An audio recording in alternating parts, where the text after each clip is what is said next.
5ই August যাদেরকে দেশে এই বাংলাদেশের মানুষ এই দেশ থেকে বিতাড়িত করে দিয়েছিল, এই এখন যারা অরাজকতা সৃষ্টি করতে চাইছে, খবর নিয়ে দেখেন ওই 5ই আগস্টে যারা বিতাড়িত তাদের সাথে এরা তলে তলে আবার খাতির শুরু করেছে।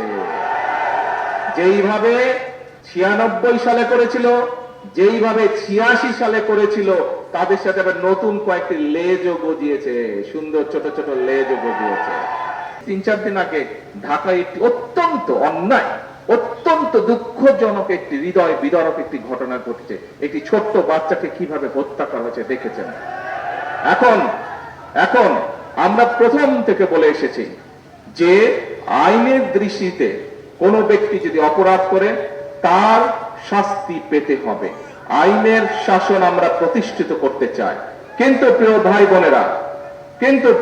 বোনেরা, আপনি যখন কোনো কাজ করেন, সেটি আপনার নিজের কাজ হোক, কৃষি কাজ হোক, সেটি যে কোনো কাজ হোক না কেন, সংসার কাজ হোক, একটা নিয়ম কারণ আছে না? যে কোনো কাজ করতে তো কাজের একটা নিয়ম কারণ আছে। এই নিয়ম কারণটাকে মেনে নিয়েই তো কাজটা করতে হয়, তাই নয় কি? আপনি যদি হাঁস পালেন, গরু পালেন, ছাগল পালেন, ধান চাষ করেন, সবজি শাকসবজি চাষ করেন, তারপরে তো নিয়ম আছে।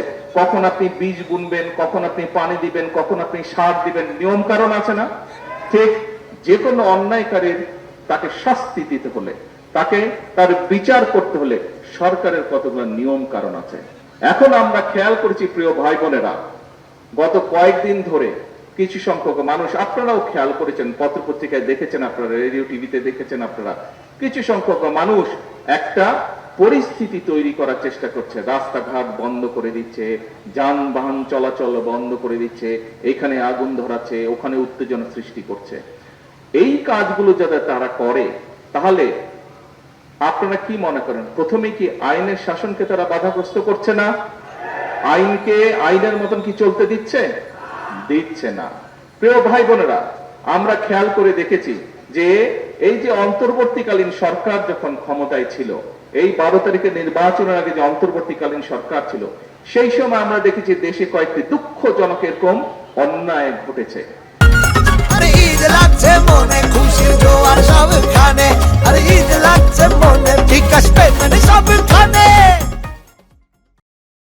সেই অন্যায় যখন ঘটেছে, আমি নিজে সেই সকল বাচ্চার মায়েদের সাথে কথা বলেছিলাম। আমাদের দলের আইনজীবী, আমাদের দলের চিকিৎসকরা গিয়ে সেই চিকিৎসা দিয়েছে, আইনজীবীরা গিয়ে সেই আইনি সহায়তা করেছিল। কিন্তু তখন আজকে যেই সকল ব্যক্তিরা হইচই করছে, রাস্তা অবরোধ করছে, বড় বড় কথা বলছে, সেদিন কিন্তু তাদেরকে আমরা মাঠে দেখিনি। সেদিন কিন্তু তাদেরকে আমরা দেখিনি যে তারা অবরোধ করেছে।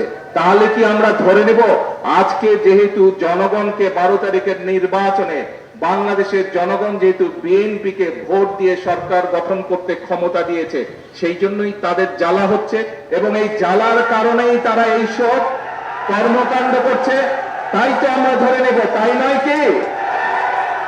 আপনারা চিন্তা করে দেখেন প্রিয় ভাই বোনেরা, যারা এই রকম পরিস্থিতি তৈরি করতে চেষ্টা করছে, তারা কিন্তু কৃষককে নিয়ে কোনো কথা বলে না।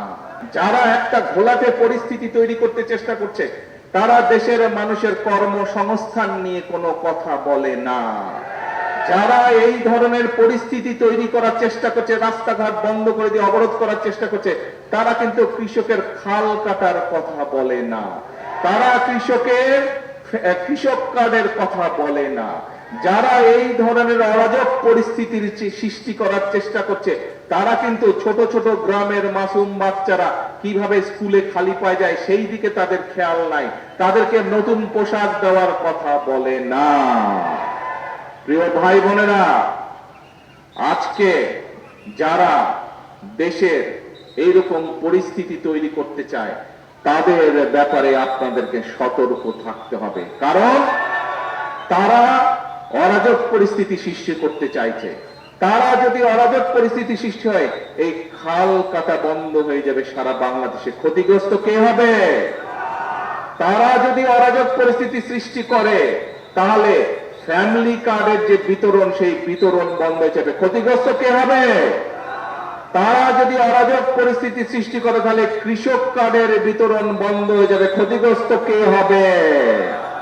তারা যদি অরাজক পরিস্থিতি সৃষ্টি করে তাহলে ইমাম সাহেবদের, মুয়াজ্জিন সাহেবদের, খতিব সাহেবদের, অন্যান্য ধর্মের যে ধর্মগুরু আছেন তাদের সম্মানী দেওয়া বন্ধ হয়ে যাবে। ক্ষতিগ্রস্ত কে হবে? প্রিয় ভাই বোনেরা, তারা যদি অরাজক পরিস্থিতি সৃষ্টি করে রাস্তাঘাট বন্ধ করে তাহলে গ্রামের বাচ্চাদেরকে যে আমরা নতুন স্কুল ড্রেস দিতে চাইছি, গ্রামের বাচ্চাদেরকে যে স্কুল ব্যাগ দিতে চাইছি, সেই প্রক্রিয়া বন্ধ হয়ে যাবে। ক্ষতিগ্রস্ত কে হবে? গ্রামের বাচ্চারা হবে। প্রত্যেকটি ক্ষেত্রে তাদের সেই অরাজক পরিস্থিতির কারণে ক্ষতিগ্রস্ত হবে গ্রামে বসবাসকারী খেটে খাওয়া মানুষ।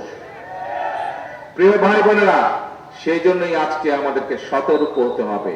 আপনারা পত্রিকা পড়েন, আপনারা সোশ্যাল মিডিয়ায় যান, খবর নিয়ে দেখেন, ওই যে 5ই আগস্ট যাদেরকে এই বাংলাদেশের মানুষ এই দেশ থেকে বিতাড়িত করে দিয়েছিল, এই এখন যারা অরাজকতা সৃষ্টি করতে চাইছে, খবর নিয়ে দেখেন, ওই 5ই আগস্টে যারা বিতাড়িত তাদের সাথে এরা তলে তলে আবার খাতির শুরু করেছে।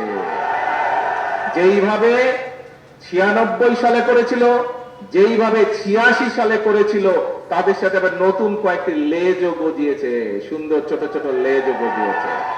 প্রিয় ভাই বোনেরা, কাজেই আমরা এই দেশ থেকে স্বৈরাচারকে বিদায় করেছি। বাংলাদেশের জনগণ রাজপথে নেমে স্বৈরাচারকে বিদায় করেছে এই দেশ থেকে।